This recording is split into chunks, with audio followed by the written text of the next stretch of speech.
সিনেমার শুরুতেই আমাদের সাথে দেখা মেলে পার্ক কাংমু নামে একজন হাউস হাজব্যান্ড বা হাউসমেটের, যাকে বাংলা এক কথায় বলে ঘর জামাই। বাসার এমন কোনো কাজ নেই যেটা কাংমুকে করতে হয় না। সবজি কাটা, ঝাড় দেওয়া, রান্না করা থেকে শুরু করে সবকিছু কাংমুর নিজেকেই সামলাতে হয়। কিন্তু কেন, তার ওয়াইফ কোথায়? এই হলো কাংমুর ভাগ্যবতী মহারানী, যেখানে এখনও পরে পরে ঘুমাচ্ছে।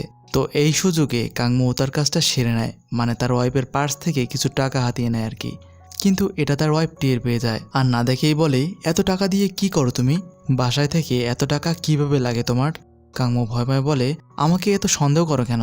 আমি আমাদের ভবিষ্যতের জন্য টাকা জমাচ্ছি। এটা বলে সে সেখান থেকে অর্ধেক টাকা নিয়ে বাকি অর্ধেক রেখে চলে যায়। আর এখন আমরা মিসুনের চেহারা দেখতে পাই। আসলে মিসুন নামের এই মহিলাটি পুলিশের অনেক বড় একজন ডিটেকটিভ। পুরো অফিস তার কথায় চলে, আর বাসায়ও তার কথাতেই সব হয়, মানে তার হাজব্যান্ডও তার কথাই চলে আর কি। মিসুন তার হাজব্যান্ড কাংমুকে একটা লটারি মনে করে। এই যুগে এসেও এমন হাজব্যান্ড পাওয়া লটারি ছাড়া আর কী বা হতে পারে। তো যাই হোক, এরপরে দেখা যায় মিসুন তার হাজব্যান্ডের তৈরি করা ব্রেকফাস্ট খেয়ে অফিসের জন্য বেরিয়ে পড়েছে। কিন্তু সে তার কিছু পার্সোনাল জিনিস ভুলে ফেলে গিয়েছে। ভুলে গেলে কি হবে, তার হাজব্যান্ড তো আছেই।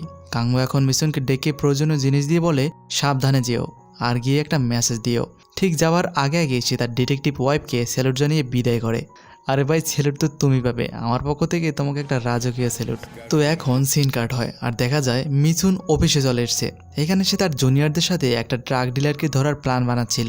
আর দূর থেকে দাঁড়িয়ে লিসাং নামের একজন জুনিয়র অফিসার আর একজন ডিটেকটিভকে বলে, দেখিস সে এই মিশনও সফল হবে। সে তো ডিটেকটিভ নয়, সেজন্য একটা আস্ত কুমির। তার এই কথা অন্যজন বলে, আরে ভাই, তুমি তাকে কুমির বললে কেন? বাঘ বা সিংহ তো বলতে পারতে।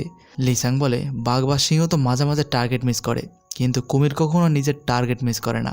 ঠিক তেমনই ডিটেকটিভ মিশনও এখন পর্যন্ত কোনো টার্গেট মিস করেনি। মানে এখান থেকে বোঝাই যাচ্ছে মিশন কতটা ট্যালেন্টেড একজন অফিসার। তো চলুন গাইস, এবার মিশনের ট্যালেন্টের কিছু নমুনা পাওয়া যাক। এখানে দেখা যায় মিশন যে ড্রাগ ডিলারকে ধরতে চলেছে তার নাম সাঙ্গি। সে তার অন্যান্য ক্লায়েন্টদের সাথে গাড়ির নম্বর প্লেট ইউজ করে কন্ট্যাক্ট করে।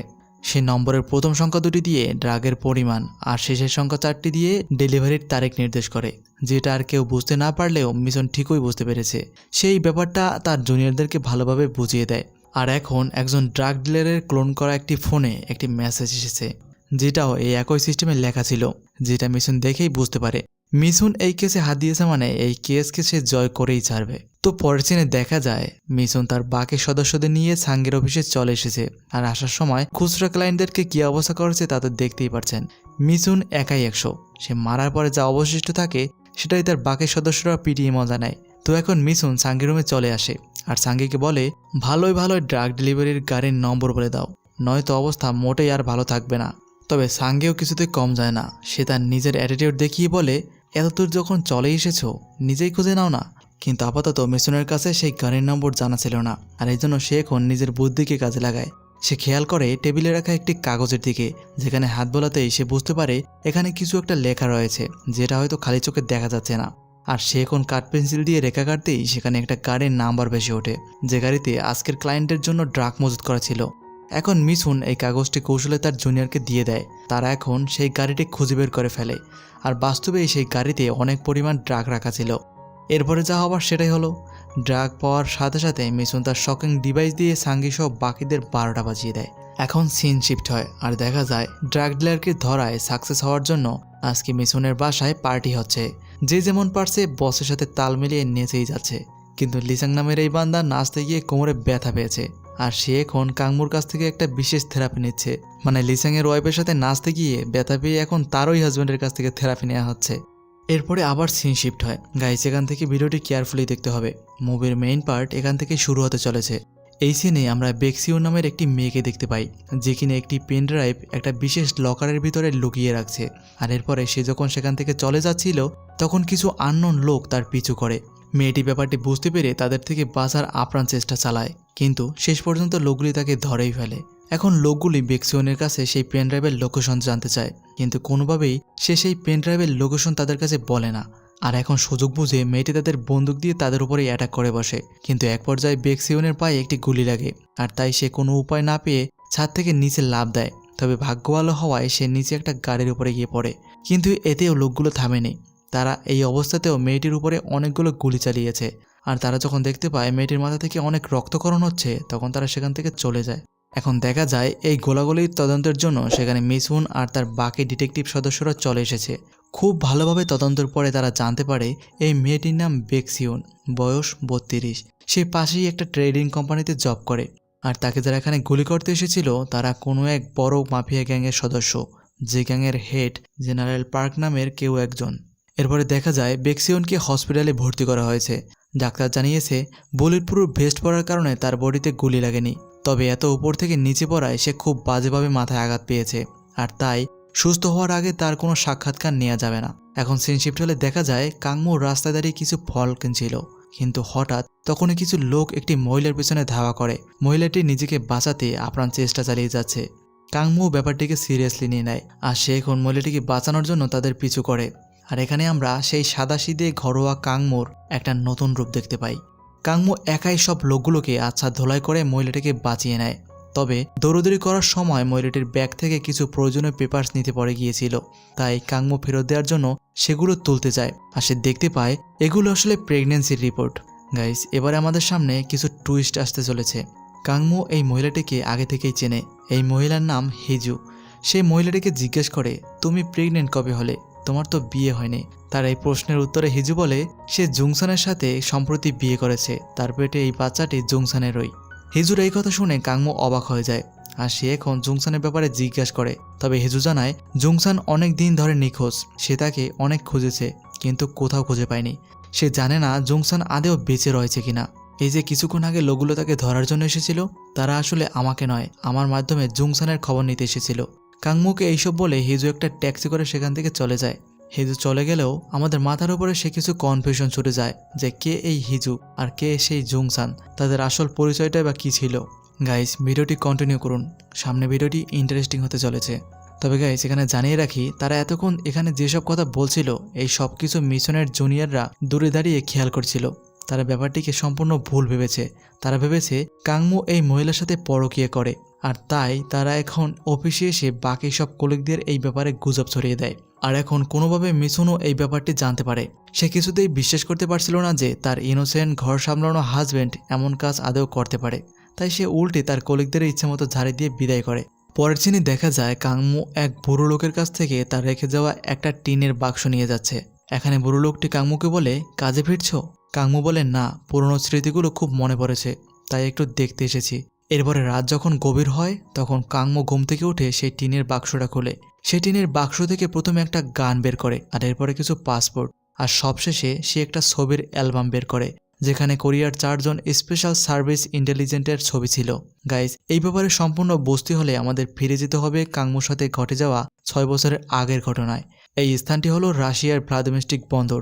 এখানে এই জাহাজে করে মাফিয়ারা তাদের অস্ত্র পাচার করত, আর এই অস্ত্র জব্দ করার জন্য কাংমু সহ তার সাথে আরও 3 জন স্পেশাল এজেন্ট নিয়োগ করা হয়েছিল, যাদের মধ্যে কাংমু ছিল সবার চিফ। তারা মাফিয়াদের অস্ত্র পাচার সম্পর্কে অনেক আগে থেকেই জানত, তাই তারা এই ব্যাপারে প্রস্তুতিও নিয়েছিল।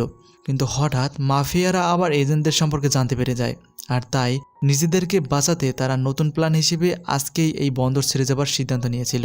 এদিকে তাদের বন্দর ছেড়ে যাওয়ার ব্যাপারে এজেন্টরাও জানতে পারে, আর এখন মাফিয়াদের আটকাতে তারা দ্রুত নিজেদের প্রস্তুত করে অ্যাটাক করে বসে। যেহেতু তাদের এই ডিসিশনটা খুব তাড়াতাড়ি নিতে হয়েছে, তাই তারা হেড অফিসের পারমিশন নিতে পারেনি। এই সম্পূর্ণ মিশন এখন কাংমু নিজের দায়িত্ব নিয়ে চালাচ্ছে। যদিও এতে প্রচুর রিস্ক রয়েছে, কিন্তু তাদেরকে যেভাবেই হোক আজকে এই জাহাজ আটকাতেই হবে। তো এখন জাহাজ আটকানোর জন্য তারা প্রথমেই জাহাজের ইঞ্জিন রুমে প্রবেশ করে, আর সেখানে থাকা সমস্ত ক্রুদেরকে একের পর এক মেরে ফেলে। তারা সম্পূর্ণ জাহাজের ইলেকট্রিক লাইন ডিসকানেক্ট করার জন্য ইএমপি লাগিয়ে দেয়। ইএমপি হলো এমন একটি যন্ত্র যেটার মাধ্যমে সাময়িক সময়ের জন্য বিদ্যুৎ সংযোগ বন্ধ রাখা সম্ভব, আর এটা পাসওয়ার্ড দ্বারা অ্যাক্সেস করা যায়।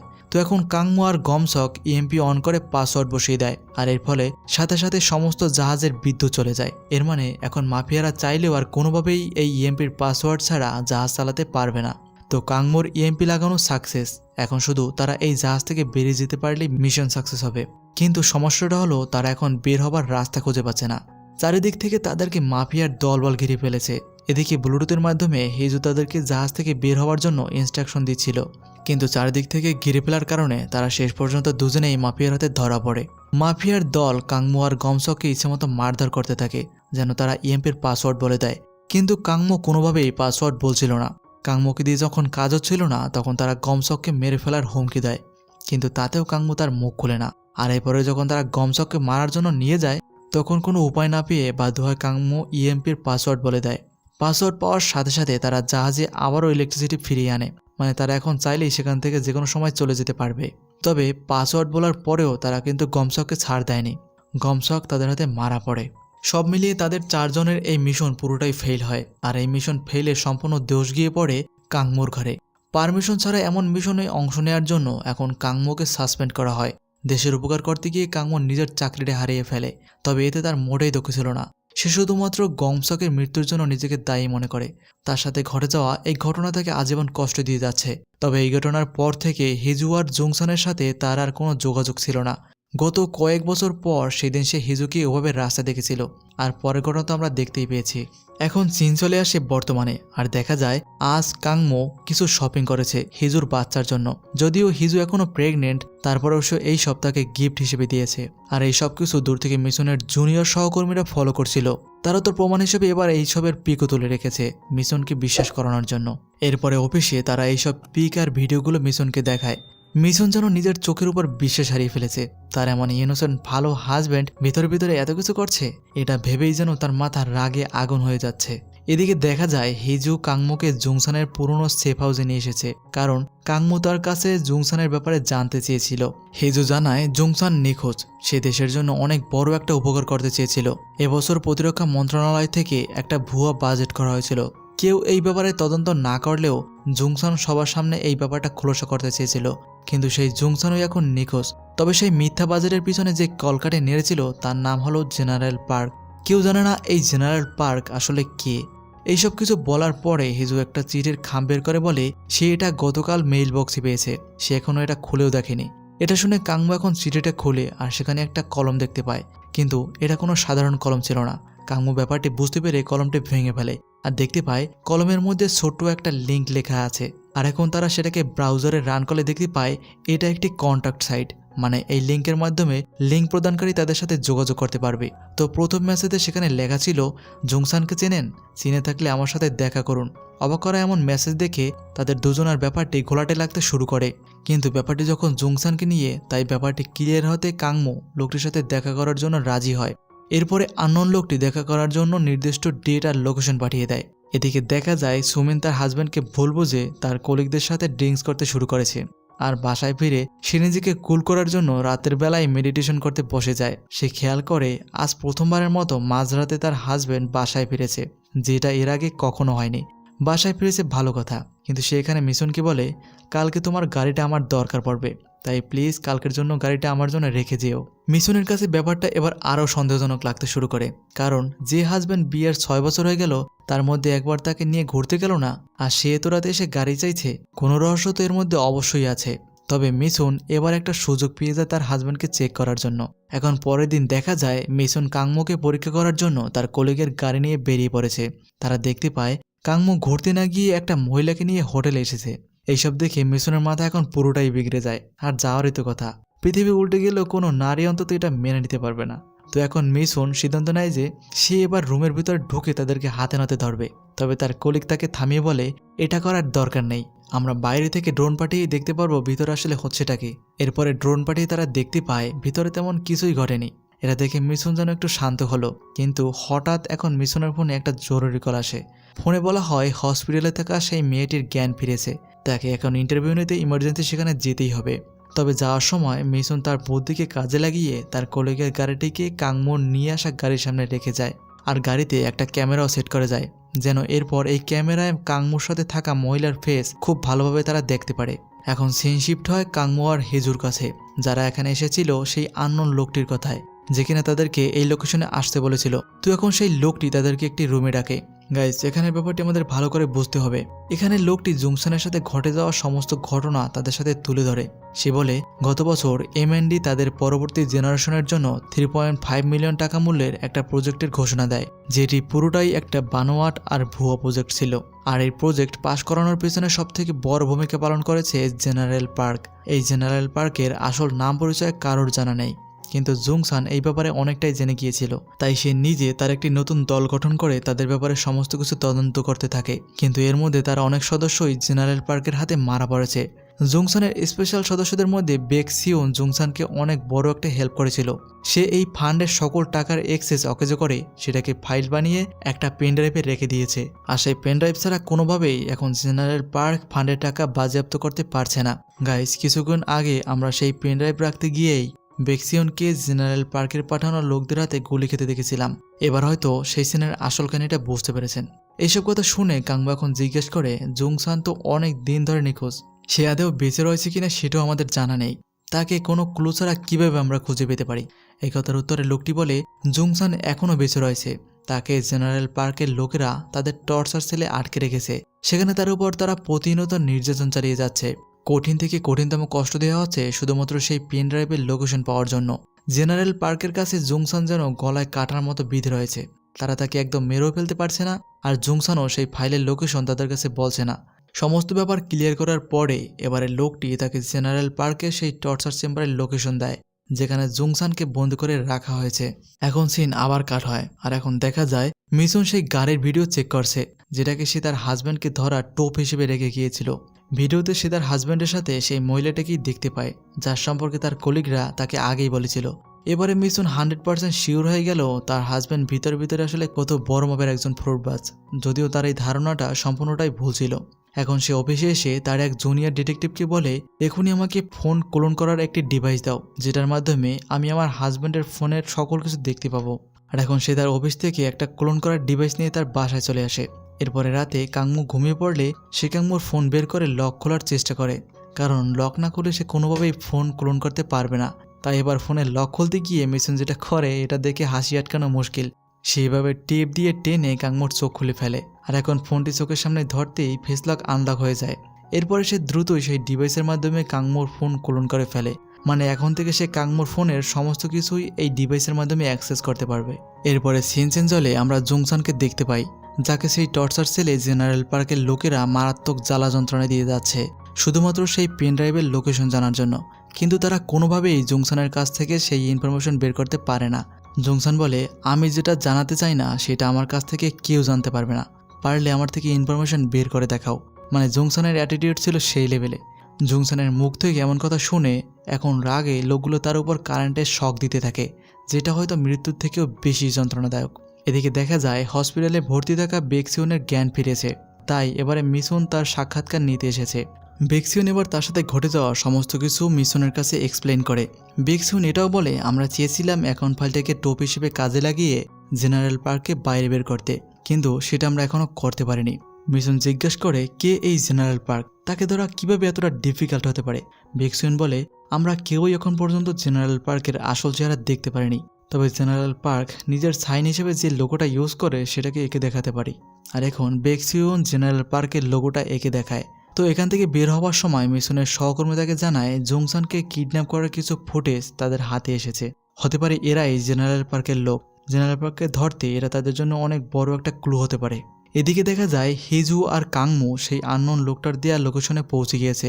এখন দূর থেকে কাংমু দূরবীনের মাধ্যমে জায়গাটা সম্পর্কে খুব ভালোভাবে একটা আইডিয়া করে নেয়। আর এরপরে রাতের বেলা অয়েল ডেলিভারি করার একটা গাড়িতে করে সে চালক হিসেবে সেই বিল্ডিংয়ে প্রবেশ করে। তার আসল প্ল্যান সম্পর্কে কার কোনো আইডিয়াই ছিল না। এখন দেখা যায় কাংমু সেখানে একটা রুমে ঢুকে সেখানের গার্ডকে মেরে ফেলে, আর তার পোশাক আর আইডি কার্ড নিয়ে বাইরে বের হয়। এরপরে সে ধীরে ধীরে ভিতরে সেই টর্চার সেলের দিকে এগোতে শুরু করে। এদিকে ব্লুটুথ থেকে হিজু তাকে বিল্ডিংয়ের সমস্ত রুমের ব্যাপারে ইনস্ট্রাকশন দিয়েছিল। কাংমু হিজুর দেয়া ইনস্ট্রাকশন অনুযায়ী এগোতে থাকে, আর এখন সে সেই কাঙ্ক্ষিত লোকেশনে পৌঁছেও যায়। কাংমু দেখতে পায় এখানে এক ডাক্তার জুংসানের উপরে মারাত্মক নির্যাতন চালাচ্ছে। তার মুখ থেকে পেনড্রাইভের লোকেশন বার করার জন্য বারবার তাকে কারেন্টের শক দেওয়া হচ্ছে। শক দিতে দিতে এমন হয়েছে যে এবারে তাদের মেশিনের চার্জ ফুরিয়ে গিয়েছে, তাই সে এবার তার সহকারীকে দিয়ে ব্যাটারি চার্জ করতে পাঠায়। আর এই সুযোগে কাংমু নিচে নেমে ডাক্তারের একটা ব্যবস্থা করে জুংসানকে নিয়ে বেরিয়ে পড়ে। সাধারণ গার্ডের পোশাক পরে থাকায় তাকে সেখানের কেউই সন্দেহ করেনি। এদিকে সেই বান্দাকে দেখানো হয় যে কিনা ব্যাটারি চার্জ করে নিয়ে এসেই আবারও শক দিতে শুরু করেছে। ফুল চার্জে থাকা ব্যাটারির শক দিয়ে সে বেশ মজা এনেছিল, কিন্তু এবারের যন্ত্রণার আওয়াজটা তার কাছে ভিন্ন রকমের লাগে। ব্যাপারটা গোলমেলে বুঝতে পেরে সে এবার কাপড়টা সরিয়ে দেখতে পায় এটা আর কেউ না, তার গুরু জনাব সাইকোচন্দ্র। তার কাছে এটা দেখা আর রাতের বেলা সূর্য দেখা একই কথা। গাইস, এখন আমাদের সামনে যে ক্লাইম্যাক্স আসতে চলেছে এর জন্য আমি মোটেও প্রস্তুত ছিলাম না। এবারে জংসান পালিয়ে যাবার খবর জেনারেল পার্ক জানতে পারে, আর মুভির এই পর্যায়ে আমাদের সামনে অস্থিরভাবে এন্ট্রি নেয় এই সিনেমার অজানা অচেনা গুপ্ত সেই জেনারেল পার্ক। এই হলো জেনারেল পার্ক। এতক্ষণ যাকে আমরা হিজো নামে চিনতাম, আর যে কিনা নিজেই জংসানকে এখান থেকে পালিয়ে নিয়ে যেতে ভিতরে ভিতরে কাংমুকে সাহায্য করলো, সে কিভাবে জেনারেল পার্ক হতে পারে? আর যদি হয়েও থাকে তাহলে সে নিজের হাতেই নিজে কেন কুরুল মারলো? মানে কাংমুকে দিয়ে কেন জংসানকে সরিয়ে নিল? কোনো ব্যাপার না বন্ধুরা, ব্যাপারটা ক্লিয়ার করে দিচ্ছি। আসলে গত বছর প্রতিরক্ষা মন্ত্রণালয়ের অধীনে যে বাজেট করা হয়েছিল সেই 3.5 মিলিয়ন টাকা পরিমাণ অর্থ পাচারের ব্যাপারে জংসান জানতে পারে। তবে সে এটা জানতো না যে এই জেনারেল পার্ক আসলে তারই কলিগ হিজো নিজেই। জংসান এই ব্যাপারে জানতে পারায় জেনারেল পার্কের গলায় কাটা বিঁধে যাওয়ার মতো অবস্থা। আর তাছাড়াও হিজো এই সমস্ত কাজ একা করেনি, তার সাথে যুক্ত ছিল সরকারের নিকটস্থ আরও কিছু গুরুত্বপূর্ণ ব্যক্তিরা, যারা ইনডাইরেক্টলি তাকে এই ভুয়া বাজেট পাশ করাতে সাহায্য করেছে। কিন্তু জেনারেল পার্ক এই সব অর্থ একাই নিজের কাছে রাখতে চেয়েছিল, আর বাকিদের কথা দিয়েছিল যে সঠিক সময় আসলে তারা প্রত্যেকে এর পার্সেন্টেজ পেয়ে যাবে। কিন্তু বাকিরা জেনারেল পার্কের কথায় বিশ্বাস রাখতে পারেনি, তাই তারা নিজের নিজের অ্যাকাউন্টে টাকাগুলো আলাদা আলাদা ট্রান্সফার করতে চেয়েছিল। আর এই সুযোগকে কাজে লাগিয়ে জংসানের সহকর্মী বেক্সিউন অ্যাকাউন্টগুলোকে অকেজো করে পেন ড্রাইভে লুকিয়ে রাখে। আর এরপরে যত ঝামেলা বাদে এই পেন ড্রাইভ খুঁজে নিয়েই জংসানকে মৃত্যু সমান কষ্ট দেওয়ার পরেও যখন সে মুখ খোলেনি, তখন হিজো নিরুপায় হয়ে এই নতুন প্ল্যান বানায়। কাংমু যেহেতু জংসানের বিশ্বস্ত ছিল, তাই আর কারো কাছে এই ব্যাপারে না বললেও কাংমুকে একা পেলে সে অবশ্যই সেই পেন ড্রাইভের লোকেশনের কথা তাকে জানিয়ে দেবে। আর হ্যাঁ, এটাই ঘটে। এখন দেখা যায় কাংমু জংসানকে নিয়ে সেই হসপিটালে চলে এসেছে, যে হসপিটালে হিজু তাকে আসার জন্য বলেছিল। এখন জংসান কাংমুকে একা পেয়ে তার সাথে ঘটে যাওয়া সমস্ত ঘটনা খুলে বলে, আর সেই পেন ড্রাইভের লোকেশনও তাকে বলে দেয়। কিন্তু এখানে শুধুমাত্র তারা দুজনেই ছিল না, এখানে তো হিজু তাদের জন্য একটা ফাঁদ পেতে রেখেছিল এই ক্যামেরাটি দিয়ে। তাদের বলা সমস্ত কনভারসেশন জেনারেল পার্ক এই ক্যামেরার মাধ্যমে জানতে পেরে যায়, আর এখন সে তার বিশ্বস্ত সেই লোকটিকে পেনড্রাইভের লোকেশনে পাঠিয়ে দেয়। এদিকে দেখা যায় মিসুন সেই ফুটেজের ব্যাপারে সমস্ত কিছু বুঝতে পারার পরে কৌতূহল নিয়ে জংসানের বাসায় যাচ্ছে তার ব্যাপারে আরও ইনফরমেশন কালেক্ট করার জন্য। আর এদিকে জেনারেল পার্কের সেই বিশ্বস্ত লোকটি জংসানের বাসায় পেনড্রাইভের লোকেশনে চলে এসেছে, আর সেই জংসানের বলা লোকেশনে আলমিরার হাতলের মধ্যে সেই মহামূল্য পেনড্রাইভটি পেয়ে যায়। এবার সে তার বসকে ফোন করে এই ব্যাপারে জানিয়ে দেয়। জেনারেল পার্ক বলে, এবারে বাকি সবাইকে মেরে ফেলো, সবার প্রথমে জংসানকে মারো। এখন জেনারেল পার্কের অর্ডারে সেখানে থাকা সাইকো ডাক্তারের যমজ ভাই জংসানকে মারার জন্য একটা ইনজেকশন রেডি করে, আর ইনজেকশন দেবার ঠিক আগ মুহূর্তে সে তার ভাইয়ের বলা একটা কমন ডায়লগ বলে ফেলে। ডায়লগটি ছিল, কি এক মর্মান্তিক অবস্থা, তাই না? এই সেম ডায়লগটি সেই সাইকো ডাক্তারটিও তার সাথে প্রতিনিয়তই বলতো। তাই এটা শোনার সাথে সাথে জংসান আসল ব্যাপারটি বুঝতে পারে। সে এবার নিজেই ডাক্তারের উপরে অ্যাটাক করে বসে, আর এরপরে সে কাংমুকে ফোন করে বলে, তোমাকে আমি এতটা বিশ্বাস করতাম, আর সেই তুমি কি না আমার থেকে ইনফরমেশন বার করার জন্য এত নাটক সাজালে? জংসানের কাছ থেকে হঠাৎ এমন কথা শুনে কাংমুর বেশ অদ্ভুত লাগে। সে এইসব বলার কারণ জানতেই চাইবে, এমন সময় পিছন থেকে সাইকোটা জংসানকে হেডশুট করে দেয়, আর সাথে সাথে জংসান সেখানে মারা যায়। আর এদিকে জেনারেল পার্কের কথা মতো কাংমুকে শেষ করে দেওয়ার জন্য একটা ট্রাক এসে কাংমুর গাড়ির সাথে বড়জোরে ধাক্কা লাগায়। তাদের ধারণা কাংমু মারা গিয়েছে। অন্যদিকে দেখা যায় পেন ড্রাইভ পেয়ে সেই লোকটি যখন জংসানের বাসা থেকে কামব্যাক করছিল তখন সেখানে মিশন পৌঁছে যায়, আর এখন তাদের দুজনের মধ্যে তুমুল এক মারামারি লাগে। আর এক পর্যায়ে লোকটির হাত থেকে পেন ড্রাইভটি ছিটকে নিচে পড়ে যায়। মিশন পেন ড্রাইভটি পেয়ে সাথে সাথে নিজের কাছে লুকিয়ে ফেলে, আর সুযোগ বুঝে তার কাছে থাকা সেই ক্লোন করা ডিভাইসে পেন ড্রাইভের সমস্ত ডাটা ট্রান্সফার করে দেয়। আর এরপরে যখন সে তাদের সাথে আর পেরে উঠছিল না, তখন সে তাদের সামনে পেন ড্রাইভটি নষ্ট করে ফেলে, যেন তারা এটা ধারণা করে যে পেন ড্রাইভে থাকা সমস্ত ডাটা নষ্ট হয়ে গিয়েছে। এটা দেখে তাদের মাথা খারাপ হয়ে যায়, আর এখন কি করবে বুঝতে না পেরে তারা এই খবরটি জেনারেল পার্কে জানায়। এত নাটক, অভিনয়, চিটিং করে পেনড্রাইভ হাতে পাওয়ার পরেও যদি এমন নিউজ শোনা লাগে তাহলে কারণে মেজাজ খারাপ হয়। জেনারেল পার্ক এই পরিস্থিতিতে জাস্ট জ্বলছিল। সে এখন মিশনকে তার কাছে নিয়ে আসতে বলে। বোঝাই যাচ্ছে মিশনের সামনে অনেক বড় বিপদ। লোকগুলো এখন মিশনকে জেনারেল পার্কের সামনে হাজির করে। জেনারেল পার্ক কোনো মতে নিজের রাগকে কন্ট্রোল করে মিশনের কাছে জিজ্ঞেস করে, পেনড্রাইভে থাকা ফাইল কোথাও শেয়ার করা হয়েছিল, আমি নিশ্চিত এটা তুই ছাড়া আর কেউ করেনি। ভালো চাইলে এখনই বলে দে, নয়তো তোর হাজব্যান্ডকে উড়িয়ে দেব। হাজব্যান্ডের এমন অবস্থা দেখে মিশন সেই ডিভাইসের কথা জেনারেল পার্ককে জানিয়ে দেয়। কি ভাবছেন তারা কাংমুকে ছেড়ে দিবে? মোটেই না। কাজ হাসিল হলে এরা কাউকে আর বেঁচে থাকতে দেয় না। জেনারেল পার্ক পারমিশন দেয় কাংমুকে মেরে ফেলার, কিন্তু কাংমুকে মেরে ফেলা এতটা সহজ ব্যাপার না। গুলি করার ঠিক আগের মুহূর্তে কুংফু জেগে ওঠে আর লোকটিকে কুংফু স্টাইলে চেপে ধরে লোকটির জীবনলীলা সেখানে সমাপ্ত করে। এরপরে দেখা যায় পেন ড্রাইভের শেয়ার করা সমস্ত ফাইল পাওয়ার পরে এখন জেনারেল পার্ক সমস্ত টাকা তার নিজের অ্যাকাউন্টে ট্রান্সফার করতে শুরু করে দিয়েছে। আর অন্যদিকে মিশনকে মারার জন্য আরেকটা সাইকো ড্রিল মেশিন নিয়ে রেডি হয়েছে। মিশনের মাথায় ড্রিল মেশিন ঢুকানোর ঠিক আগের মুহূর্তেই সেখানে কাংমু এন্ট্রি নেয়। নিজের রান্নাঘর সামলানো হাজব্যান্ডকে এমন হিরো রূপে দেখে মিশন তো পুরোই অবাক। এখন কাংমু একের পর এক গার্ডকে শেষ করে দিয়ে মিশনকে নিয়ে সেখান থেকে বেরিয়ে আসে। তবে তাদেরকে মেরে ফেলার জন্য সেখানে অনেকগুলো গার্ড তাদেরকে পিছু করে, কিন্তু এই সকল গার্ডকে মিশন তার বুদ্ধির জালে ফাঁসিয়ে সেখান থেকে নির্দ্বিধায় বেঁচে যায়। এরপরে দেখা যায় মিশন কাংমুর উপরে প্রচণ্ড রেগে আছে, কারণ সে কাংমুর সাথে এতদিন ধরে থেকেছে, কিন্তু সে এত বড় একটা ব্যাপার তার কাছ থেকে এতদিন লুকিয়েছে। তবে কাংমু এখানে তাকে সরি বলে আর বুঝিয়ে দেয় যে সে স্পেশাল সার্ভিস ইন্টেলিজেন্টের হেড হলেও মিশনের কাছে কিছুই না। প্রায় প্রত্যেকটি হাজব্যান্ড তার ওয়াইফের কাছে ভিজি বিড়ালের মতো। সে অনেকবার তাকে এই ব্যাপারটি বলতে চেয়েছিল, কিন্তু দ্বিধাদ্বন্দ্বে থাকার কারণে সে এই কথা আর বলে উঠতে পারেনি। তো এখন তারা দুজনের মিসআন্ডারস্ট্যান্ডিং ঠিক করে সেখান থেকে বাসায় চলে আসে। আর এবার ফাইনালি তারা আটগাট বেঁধে জেনারেল পার্কে শেষ করার উদ্দেশ্যে বেরিয়ে পড়ে। তাদের প্ল্যান হলো তারা প্রথমে জেনারেল পার্কের সেই রহস্যময় বিল্ডিংয়ের সমস্ত ইলেকট্রিসিটি অফ করবে, তাহলেই একমাত্র জেনারেল পার্কের মানি ট্রান্সফার বন্ধ করা সম্ভব হবে। এখন তারা তাদের সঠিক প্ল্যান অনুযায়ী সমস্ত বাধা ক্রস করে ইলেকট্রিসিটির রুমে প্রবেশ করে।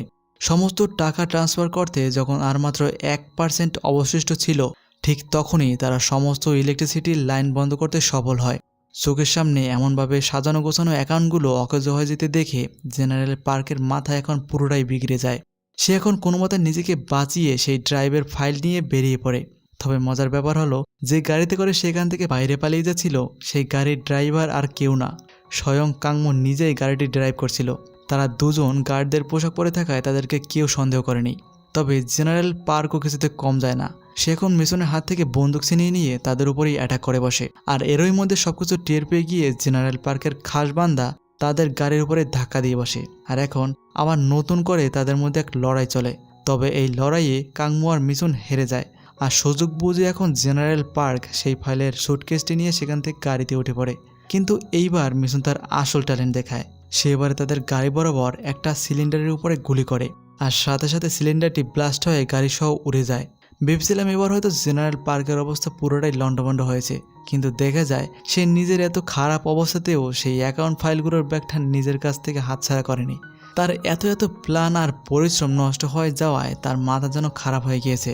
সে এখন মিশনকেই বলে বসে, চলো আমরা দুজনে এই ফান্ডের টাকা ভাগ করে নেই, কেউ জানতে পারবে না। তার এই কথা শুনে মিশন মজা করে বলে, আরে নিলে তোমাকে কেন দিব, আমি জিতেছি তাই সব টাকা আমিই নিব। এরপরে দেখা যায় মিশন তার হাজব্যান্ডকে সাথে নিয়ে সেখান থেকে বেরিয়ে এসেছে। তবে সেখানে অলরেডি অনেক মিলিটারি চলে এসেছিল তাদের সেফটি দেওয়ার জন্য। তো এখন তারা ফান্ডের ফাইলের সুটকেসটি মিলিটারিদের কাছে দিয়ে সেটাকে নিরাপদে নিয়ে যেতে বলে। আর এই যে সেই খুচরা ডিটেকটিভগুলো, তারা এখন একে অপরকে বলে, আমি আর ভুলেও তাদের বাসায় পার্টি দিতে যাব না। এতদিন না হয় না জেনে গিয়েছি, এখন জানার পরে আর কোনোভাবেই এমন এজেন্টের বউয়ের সাথে নাচতে যাব না। আমার বিশ্বাস সে যদি এরপরে আমাকে কোনো থেরাপি দিতে আসে তাহলে সরাসরি কারেন্টের থেরাপি দিয়ে দিবে। তো এরপরে সিন চলে আসে 6 মাস পরে, যেখানে তারা একটা মাদক পাচারকারীকে ধরেছিল। মিশন যখন জিজ্ঞাসা করে এগুলো কোত্থেকে পেয়েছো আর এর প্রতি প্যাকেট কত করে বিক্রি করো, তখন লোকটি বলে, আমি এসবের কিছুই জানি না, আমাকে এগুলো আমার বস করতে বলেছে। কাংমু বলে, তাহলে তোর বসের নামটাই আগে বল। লোকটি বলে, মাফ করবেন, কিন্তু আমার বস ঠিক আপনার মতোই দেখতে, আমার মনে হয় হয়তো আপনিই আমার বস। তার এমন একটা উত্তর শুনে কাংমু হাসবে না কাঁদবে সেটাই বুঝে উঠতে পারছিল না। আর এমনই একটা ফানি পার্টের মধ্যে দিয়ে শেষ হয়ে যায় আমাদের আজকের মুভির গল্প। তো বন্ধুরা, তোমাদের কাছে কেমন লাগলো আজকের মুভির গল্প প্লিজ কমেন্টে নিজের মতামত জানিও। আর হ্যাঁ, অনেকেই বলেছিলে লাভ স্টোরি মুভিগুলো এক্সপ্লেন করার জন্য, তাই আমি সিদ্ধান্ত নিয়েছি এর পরের মুভিগুলো আমি বেশিরভাগ লাভ স্টোরি দেওয়ার চেষ্টা করব।